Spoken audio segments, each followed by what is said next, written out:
Join us. Circle the globe. The planet is your hunting paradise. And one man will show you the world as you've never seen it before. Danger won't stop him. Nature won't break him or prevent him from doing the impossible. Hunting the earth with bow and arrow. Be there to share this adventure. The ultimate journey for the ultimate shot.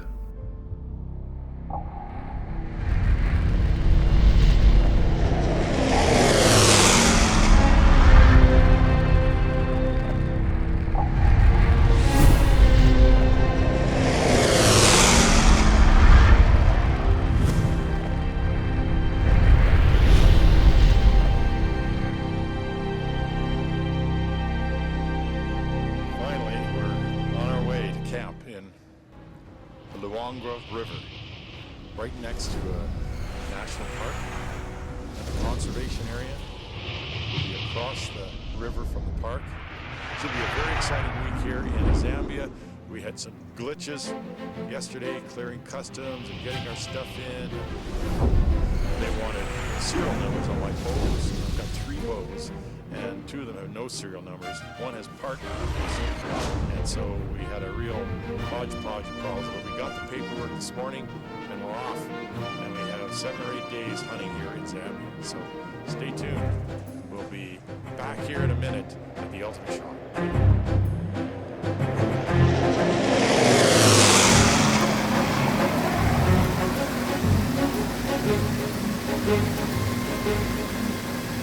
It wasn't a long flight, but it was cold in the plane.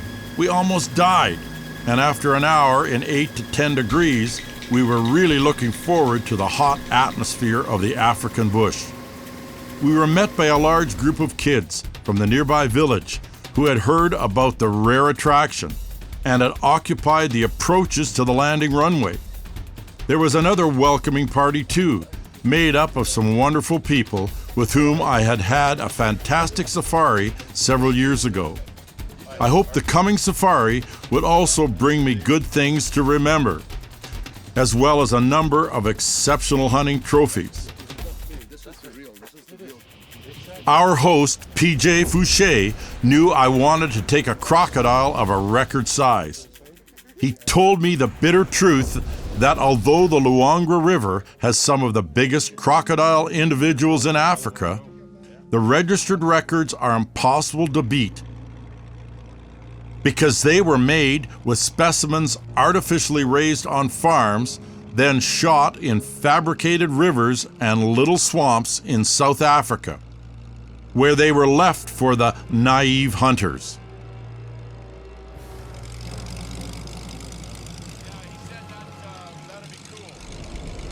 While PJ and I were getting ready to drive to camp, our pilots continued their efforts to start both engines of the small plane, seemingly without success.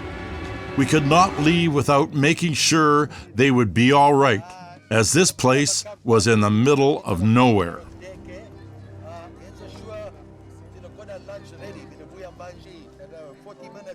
The pilots decided to let the machine cool down, and they would try again. The armed guards left by PJ would be watching the airplane while we went to have lunch with the pilots at the camp.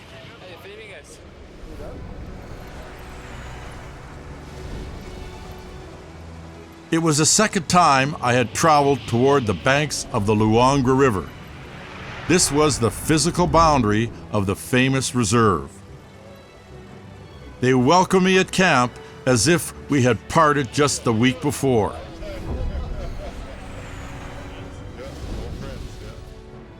The massive skull of a hippo I had successfully taken with a direct head arrow shot was still there.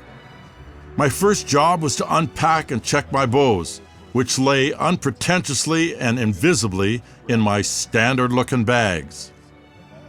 You go to, like in South Africa, you even take them from the alligator farms and put them in the small ponds on the ranches. So it's a turkey shoot, but it's cheating. This is the real one. We were traveling in the battered truck along the bank of the big river, giving life to vast areas in the otherwise sandy African wilderness. The first antelope we saw was a bushbuck. The young animal was looking for fresh blades of the young green grass close to the riverbank.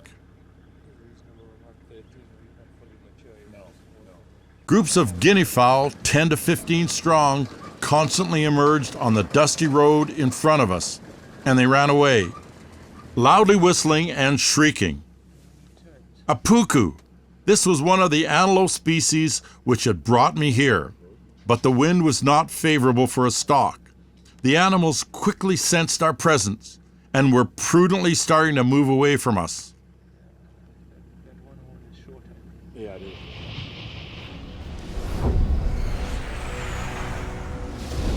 What it's been doing the last 3 days. For the moment, we abandoned the thought about hunting puku. We were going to look for a big hippo first. The puku seemed to be aware that they were untouchable for the moment. One even ventured to run across the road in 20 to 30 yards in front of the Jeep.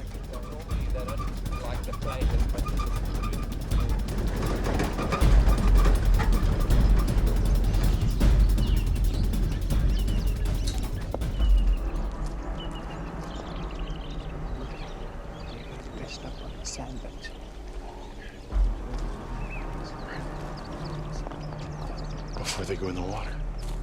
Sometimes in the morning. Right. I think it's mainly maybe in really cold days. I don't want to get in water. I think we'll find them playing off. If we managed to stalk a hippo in the shallow waters, it would be the perfect position for a shot. This would be a great beginning to our hunt for the big crocodile. To attract the crocodile to a place where my arrows could reach them, we needed meat, plenty of meat, and the only way to get it was to shoot a hippo.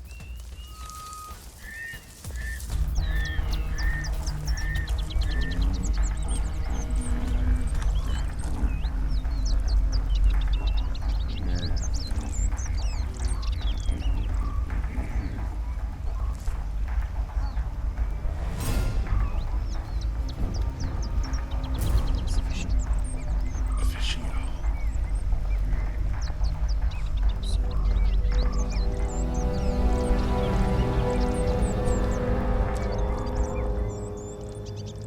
While we moved along the riverbed, hidden from the hippos and the crocodiles, we were surprised to encounter a young elephant. The animal did not notice us, and we silently let it walk away.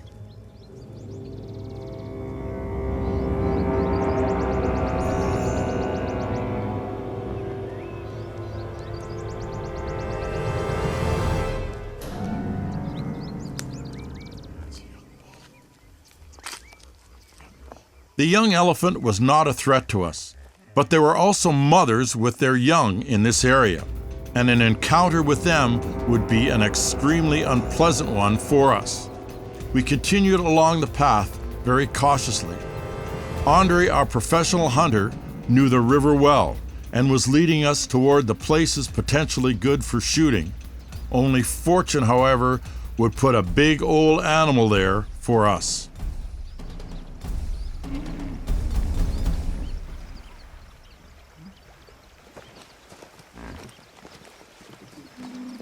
We had already checked out 4 to 5 pools, and time was ticking away relentlessly. We would be at a dead end if we did not discover our hippo soon. Our whole plan hung on the successful hunt of the huge amphibian. Going out on the riverbank, I saw again the enormous animals, almost fully submerged under the water. The water surface that was shielding them from my arrows. Although this looked like too flimsy a barrier for my powerful bow and sharp arrows, I knew from experience that I had no chance to pierce the hippo's hide if the animal was 1 meter under the water.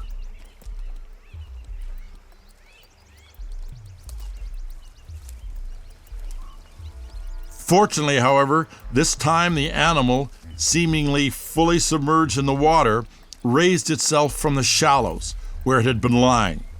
It was not by accident, that Andre had brought us here. I had perfect visibility of the heart area of the hippo, which had come out of the water. I did not wait for an invitation and drew my heavy 80-pound bow.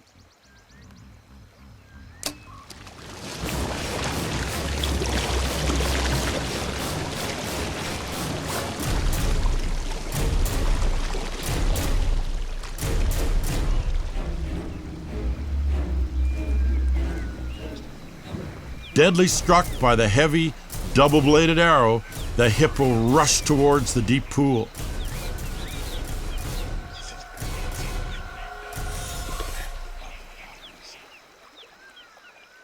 After the deadly hit, most probably into the lungs, we had to give the animal time to surrender to the weakness and exhaustion caused by the action of the arrow and broadhead. In contrast to firearms, the bow and arrow does not make any noise and does not create a shock effect in the animal.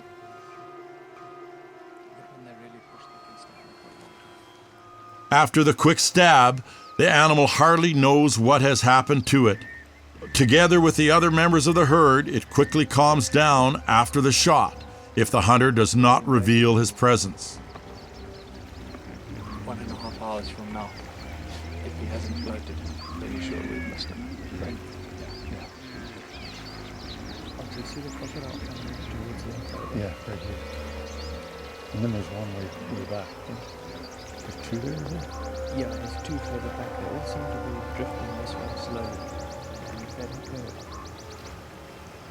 While we waited for the hippo to swim out, we noticed the great commotion among the crocodiles downstream. Obviously, they had sensed the fresh blood, and attracted by the irresistible scent, were moving upstream, right towards our trophy animal. We had to get closer to see what was going on.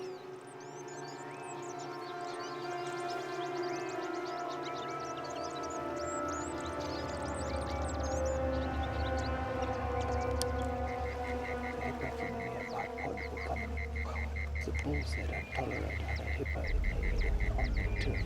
Like the bull we shot at, he's died in that water. He's in somebody else's turf. They'll come and investigate it. Right. And we've just seen a cow come up here. She looks like she's investigating something here. So I'm expecting, we've waited half an hour now. He should float to the surface.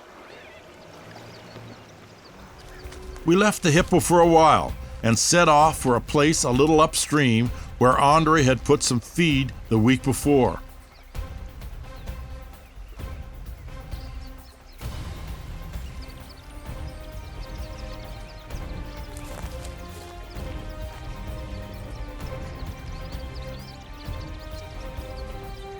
If we were lucky, we might find a crocodile or two there. If not, we were going to prepare this place for the new bait.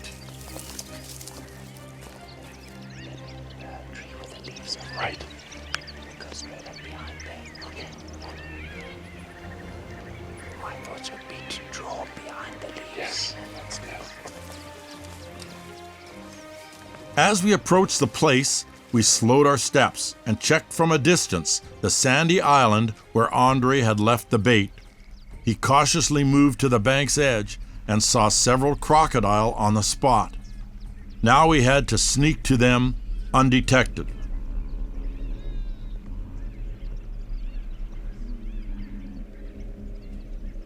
I took all the necessary precautions to remain invisible when I showed my head over the river's bank.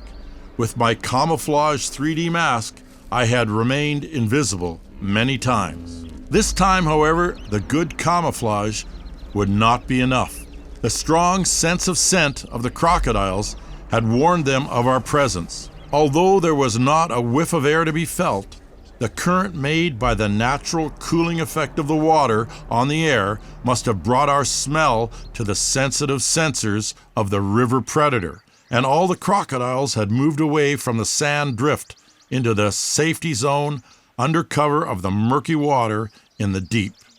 The stalk had been unsuccessful. There were no crocodiles to take. Could be a leopard as well. Yeah. lying on the bank, that sandbar over there. Okay. If you look here with the sun in this direction, you can see that light-colored mark on the sand where he was lying. Oh yeah, sure. And basically, he's got out the water here to elevate his body temperature. Crocs being cold-blooded, they Right. need to elevate their core temperature for them to be able to conduct all the activities, getting a higher energy status so they can swim faster and get that temperature up. So that's what he's done there. You can see the sun. And so when he lays down, he flattens the sand. Yeah. So it gives you an idea how big he is too. Sort of. You can do that, go and measure where he was lying down. The other thing about a croc is his back foot in inches is a fair representation of his total length in feet. Oh really? So if you can find a really good back foot impression, Right. you'll know whether you're into a 9-footer, 11-footer, or a 13-footer. Like a 12, 13-footer is just the size that we're hoping to get 600-700 pounds. Is that right? They're quite a task to get into the vehicle. I bet they are. Age and size, they only have to eat every 2 years.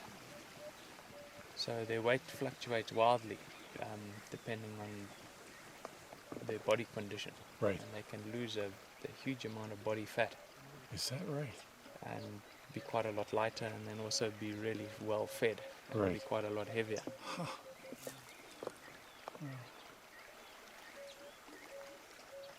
Well, we want to feed him, but we don't want to be that well fed that he doesn't. Well, maybe just the more they eat, the more they'll lie out. Yeah. On the opposite sandbank, we noticed several big crocodiles. There was nothing left for us to do but examine the bank and make a plan where to place the bait, so we would have the best possible position for a safe shot. We were going to put a piece of old meat left by the previous hunt. The carrion was not much, but nonetheless it smelled dreadfully. We expected to attract the attention of all the crocodiles in the vicinity. To make it attractive enough, without raising any suspicions to the predator, the meat had to be in the water, which meant that our trackers would have to wade into the muddy water where myriads of hungry crocodiles lay in wait.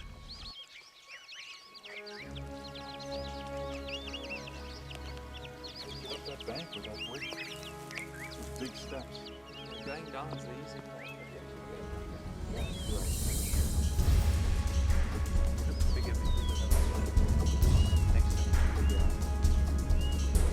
Again.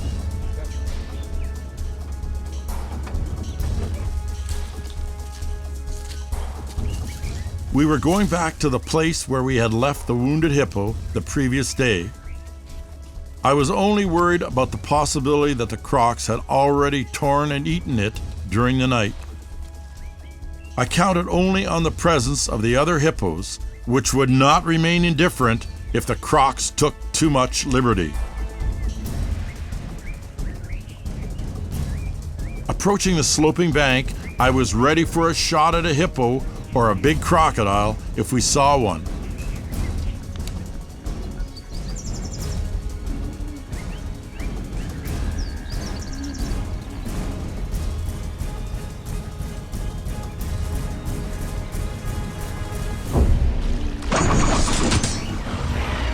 Came down here this morning, and lo and behold, our hippo had floated to the surface and drifted into the shore over here with the current. So our shot yesterday, we thought it was low, but it was a heart shot. And the hippo went down and went into the pool up here, disappeared. We saw the reaction of the females, we saw the reaction of the other male that he went towards. We saw their aggressive behavior, we saw all the crocodiles pointed upstream because they could sense something was in the water, dying. They could sense blood. So we left it overnight, came back and brought our team, and there he is. He drifted up, and now it's recovery time, and all this meat will be used. Some we'll use for our croc bait, but a lot of the good meat, like the hind end and the steaks, will all be used, and it's all delivered to the villages here in Zambia. people ever eat, like people like us ever eat hippo meat?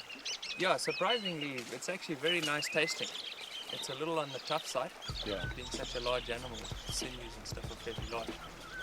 But it's very good tasting, and in fact, out of all the animals, it's possibly the one that's tastes the closest to beef. Really?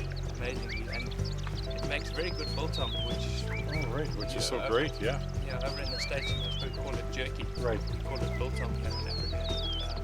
Provided you can get a hippo that's not too tough, biltong is actually really excellent. And if you ground it up, you can make ground meat out of it, obviously, yeah. Yeah, make some really good hamburgers and that kind of stuff out of it. So the meat is dark, fairly dark? It's a dark, rich meat. Yeah. And it's actually got marbling in it as well. It's similar to top grade beef. Wow. And it tastes similar. Wow. Well, maybe we'll have to try hippo meat. I never thought about that, but they are a plant-eating animal. They eat a lot of grass, obviously, and you know, they look ferocious, but they are plant-eating animals, so, yeah. Well, that's good news. Maybe we'll try hippo before we leave. Maybe we'll get a younger one next time.